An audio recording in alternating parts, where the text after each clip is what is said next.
Alrighty, let's go ahead and begin with something that doesn't make me vividly angry at all. We're going to talk about the channel strike that happened recently, and why that could be a bit of a problem, not just for me, but also for YouTube specifically.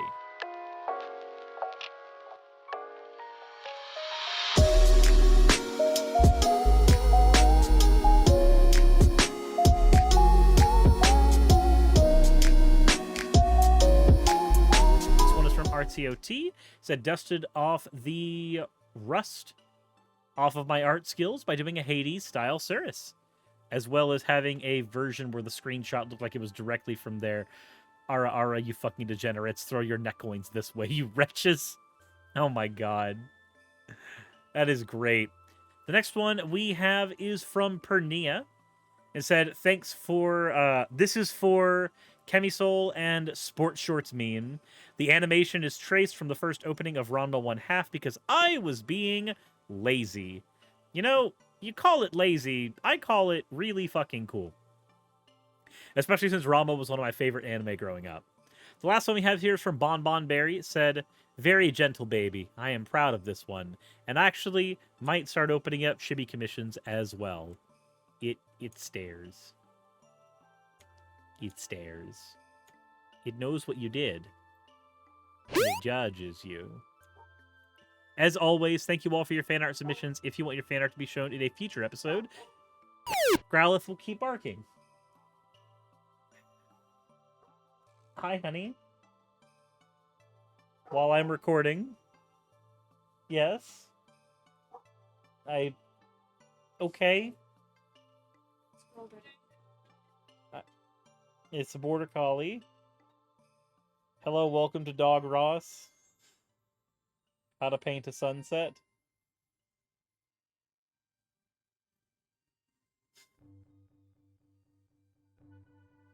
Now he's just... This dog legitimately paints an entire fucking sunset. Okay. My mouth. That's adorable. I love you. Was the original plan to just wait until I was done recording the entire topic? I was hoping to catch you before, and then Growlithe started barking, so I took my chance.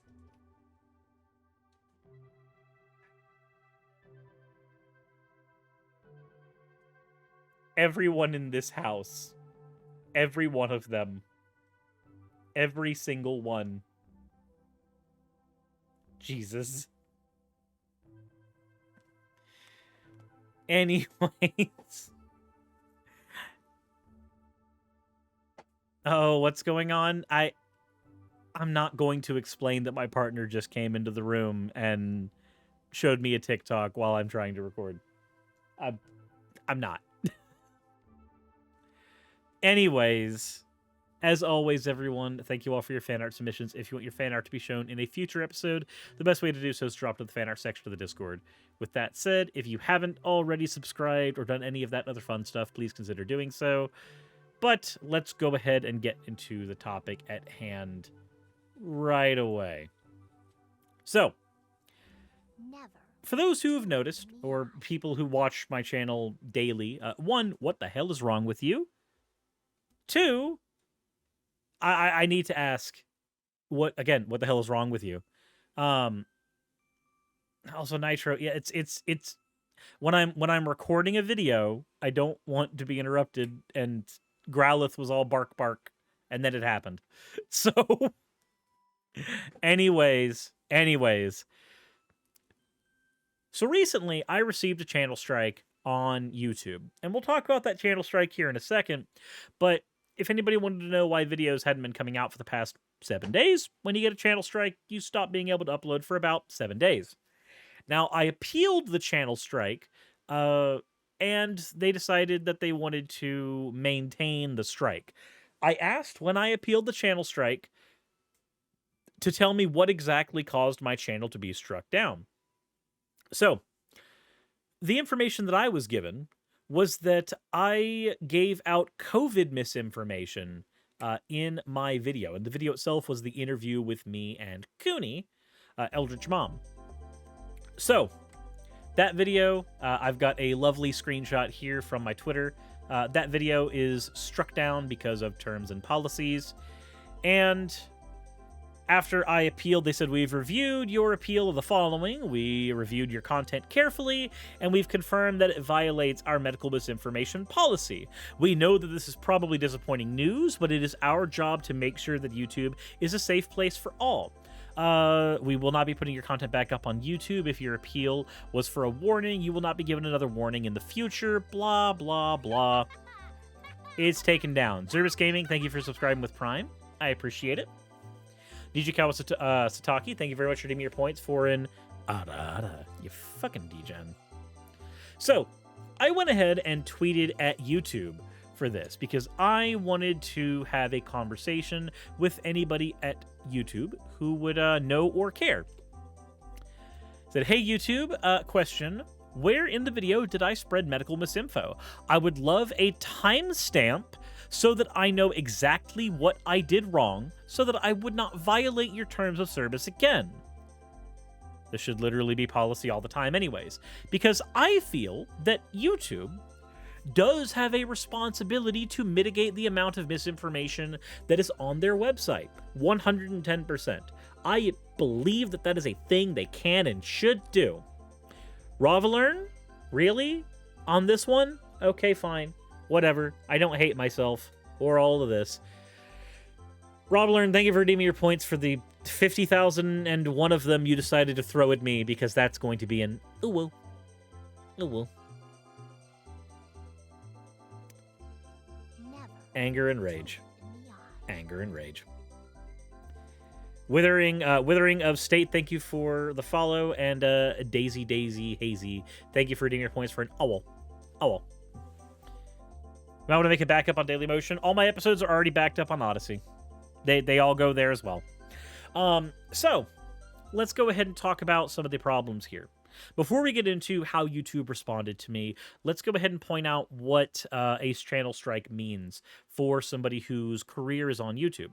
If the bulk of your revenue is from YouTube as a site, when you get a channel strike, it does not just mean that you miss 7 days of revenue. It's like being told you're being suspended from work for a week. It's a little bit more than that.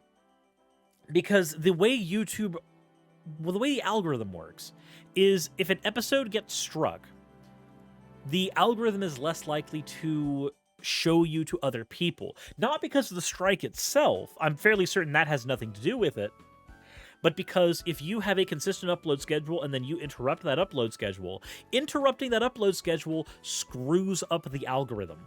If, for me, I release a video at 7 a.m. every day and 4 p.m. every day, Eastern, and I change that upload schedule, the YouTube algorithm then will start sending episodes out to people at different times. They'll send them out to people, ideally, when the episode goes live. But if most people are waiting for an episode around the time it would normally go live, and it's not there, and then they don't have the time to pick up that episode when it comes out later, then a video does not get clicked as many times in general. And if your videos are getting clicked fewer times, YouTube sees that as a bad thing. It sees that as videos are not being as engaging or people are not wanting to watch them as often. So then it starts to recommend you in the algorithm less and less because as far as YouTube is concerned, why would it promote you to a bunch of people who aren't watching you? And it's not that people aren't watching the content, it's that the content is coming out at a different time where there was an interruption, and so now things are being clicked less in general. This is not on any viewer. This is not a viewer's fault. This is not even a YouTuber's fault. This is just how the YouTube algorithm sees episodes. Episodes come out at a routine time, people get into a rhythm, and then those episodes get seen at a rate that YouTube cares about. Now, this is where we run into a problem. Will this affect my channel a whole lot? I don't know. The ideal would be for it not to affect my channel too terribly much, aside from losing a week's worth of revenue, but there's always that chance that the algorithm will not be kind. When my channel was stolen at the beginning of 2020, right as COVID was happening, I didn't get it back for about 2 months, and during that time, not only was channel revenue being taken and siphoned away from somebody else, but when I finally got my channel back, views didn't really recover for the longest time because, well, they couldn't. The YouTube algorithm had 2 months of no data from me when it was used to seeing an episode every day. This is just how that machine works, and there's nothing wrong with YouTube being ran by a machine the way it is, except when we get into this way that content is being managed. Again, I want to stress that I do believe it is YouTube's responsibility to take care of misinformation on the site, to delete it where it can, and to make sure that it can't be monetized so that people who would use misinformation to bolster their revenue and their ability on the platform do not benefit from the platform. This is why I asked for an actual timestamp. And YouTube responded by asking, "To confirm, you've already appealed the removal of your content. If so, it's best to wait for the result. Once we're done reviewing it, you'll get notified via email."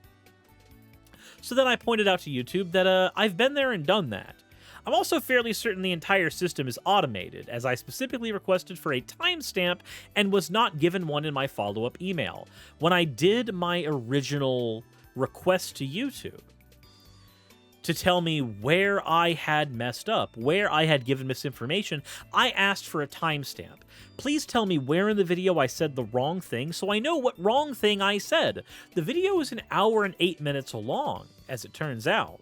So it's very difficult for somebody to comb through that and know which thing they said was misinformation. But YouTube, seeing as they reviewed the content, they should have that info, right? If YouTube really was reviewing the content as they said they did, then they would know exactly where the misinfo happened. But of course, they didn't. At least they didn't tell me. Because after they said they were checking on this for me, I pointed out it had been 24 hours. Is there any news on this? And YouTube says, "Update! We have checked your video and confirmed that it is in fact in violation of our community guidelines. Let me know if you have any other questions." So I pointed out that my question was the same as it was initially. What is the timestamp for when misinformation happened? And which misinformation specifically did I communicate? Now again, YouTube says that they have reviewed my video manually, and if they've reviewed my video manually, there should be a documentation somewhere that says where the misinformation was. Otherwise, they could just flag any video on their platform to take it off and say that misinformation was present in it, but they could not actually say where it was. Now, YouTube is a private company, and they do have the ability to curate content as they see fit, but seeing as there are several workers who are working under them as YouTubers, which we're basically 1099 contractors, right? That's what we are when it comes to taxes. When I file my taxes as a YouTuber, I file a 1099. What is it when you are working in a work environment and the boss tells you that you've done something wrong and you're getting punished for it? And when you ask what you did wrong, they say, "I don't know, it's up for you to find out." I believe that's the very definition of a hostile work environment, isn't it? Like, what else would you call this except a hostile work environment? Where the boss can tell you that you don't get to know what you did wrong, but you definitely did something wrong, and it's up to you to figure out what that thing was. Now, YouTube responded that our policy team confirmed that the video removal was correct. We suggest reading through this article for more info on the COVID-19 medical misinformation policy that led to this decision. We appreciate your understanding.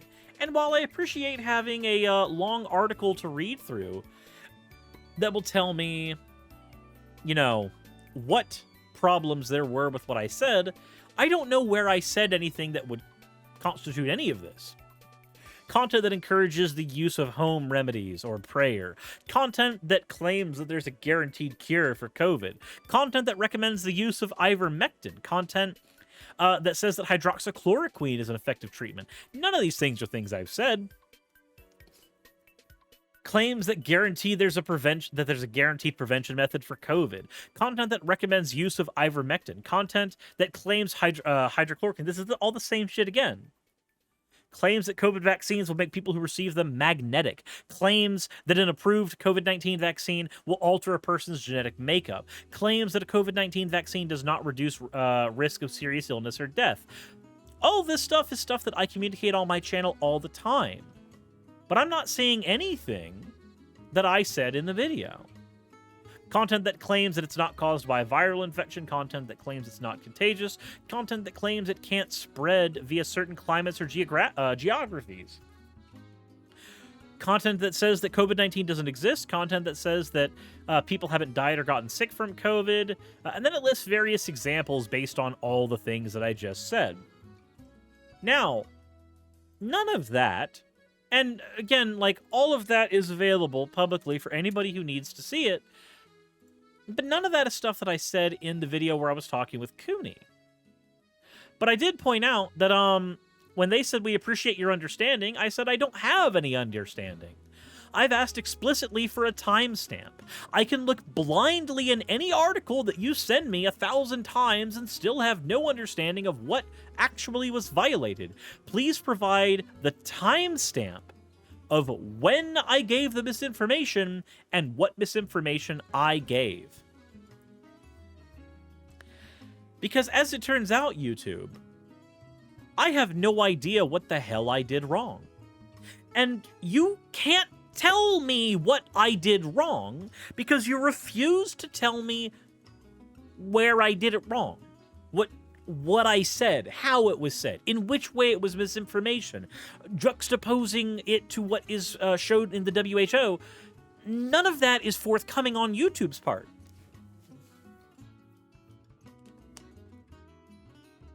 So maybe you have to add something at the start that you're against COVID misinformation.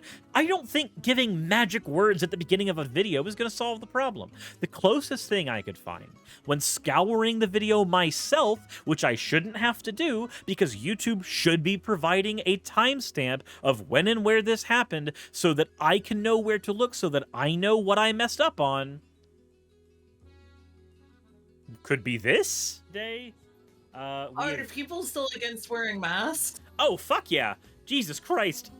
God, that's so weird to me. Like, don't get me wrong. I think masks are really fucking uncomfortable. They literally trigger my allergies when they rub up on my nose.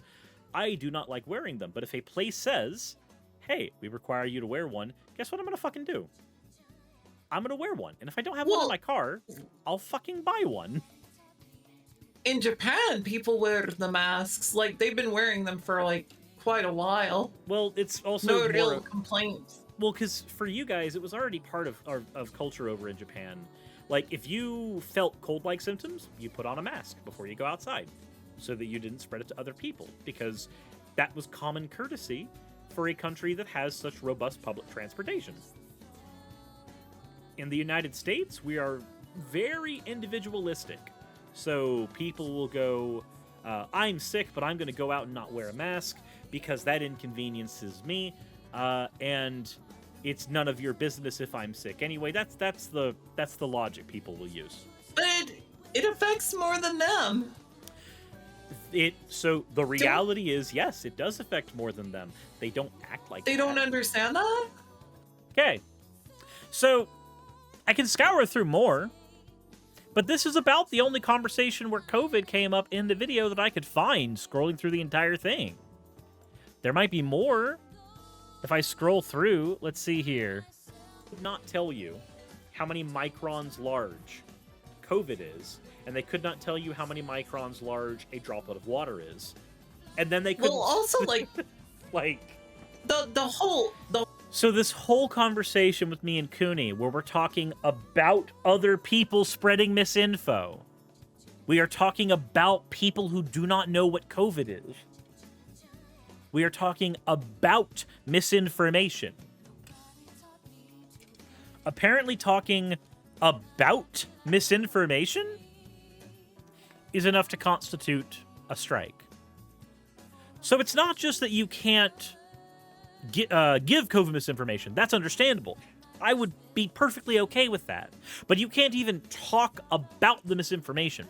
If I can't talk about what misinformation people are saying out there, then I, as a person, can't do a whole lot. My entire channel is based on debunking either bad rhetoric or pseudoscience. Those are the two things I do. So if I can't literally talk about the pseudoscience that idiots engage in on this platform, that makes it impossible to debunk it. I understand now why other creators decided to stop talking about COVID, to stop talking about pseudoscience and medical misinformation, because by talking about pseudoscience and medical misinformation, they triggered the parts of the algorithm that immediately signaled that they were talking about misinformation. Except the algorithm can't differentiate between talking about misinfo and delivering misinfo. Yeah, a bot heard COVID and freaked out. Basically and functionally. So my question... I have a threefold question. Question 1, to YouTube. The fuck am I supposed to do here? Seriously, the fuck am I supposed to do when you are giving me the equivalent of a hostile work environment where you will not tell me what I did wrong, where I did it wrong, when I did it wrong, merely that I did wrong? And when I ask you for a timestamp, for the point in time where what I did wrong was talked about,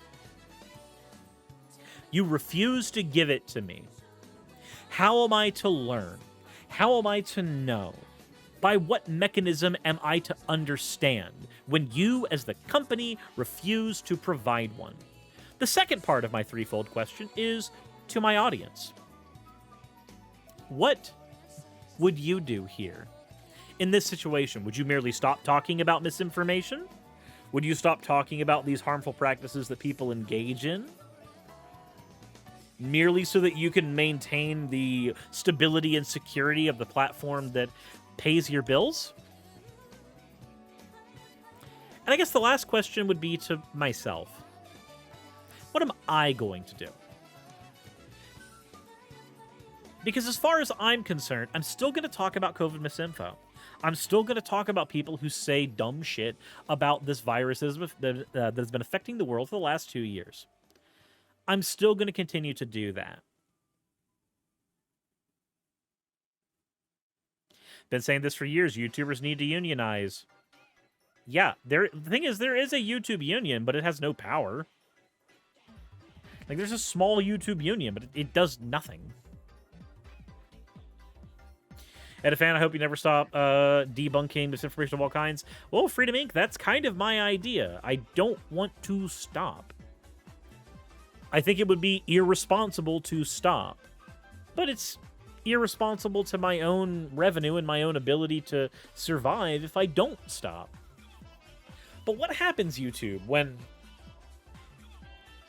Let's take something that most people can agree is pseudoscience and is bullshit. Let's take eugenics. What happens when people can't merely talk about what eugenics was and is so as to explain the problems with it? When merely bringing it up triggers the algorithm enough to where a video gets hit when it talks about it. If we're to hold to the mantra that sunlight is the best disinfectant when it comes to pseudoscience and bad ideas, what happens when you literally can't bring a bad idea into the sunlight without Daddy YouTube coming down and stepping on your balls? What happens when the only people willing to talk about the pseudoscience are the ones who were spreading the misinformation in the first place? YouTube, if there is somewhere else in that hour and 8-minute long video between me and my friend Cooney that actually gave misinformation, if there's something in there that actually talks about misinfo in a way that you find incorrigible, then by all means, let me know. Or a disclaimer for educational purposes? No. Again, I shouldn't have to say bullshit magic words at the beginning of a video when the entirety of the problem is literally an algorithm. An algorithm that is automatically talking about people's livelihoods. A disclaimer's not going to stop... Yeah, Miris is right there. A disclaimer's not going to stop a robotic algorithm.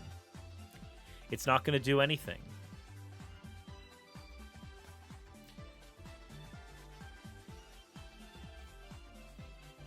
So, I know that I'm going to keep on talking about misinfo, and I'm going to hope that these strikes don't end up stacking up, because when you get 3 strikes, your channel gets destroyed. But we'll see what happens. The Witch Punk, thank you so much for the raid. Hopefully your stream went well.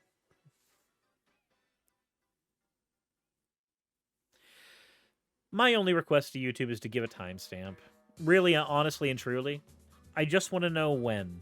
I want to know when in the video, so that I can, at the very least, try to put 2 and 2 together and figure out what the hell happened.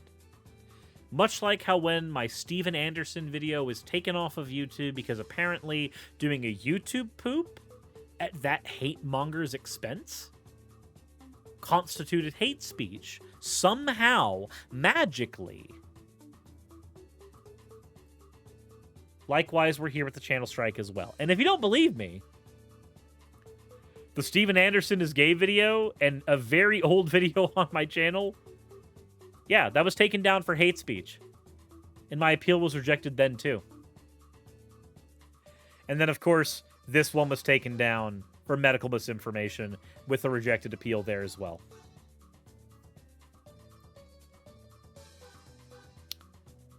So, I'd like to know when and where, YouTube. And you know what? If you're watching this video, can I be selfish for a minute? I normally don't try to say, like, spread this video far and wide. It's very important, blah, blah, blah. Because my content is not that important. It's not. But maybe this one time, I'm going to indulge there. And say, spread it as a prerogative. So that maybe we can get more eyes on this. Because YouTube needs a more robust system for countering pseudoscience, as opposed to just an algorithm that looks for when you say mask in, like, a bad tone or something.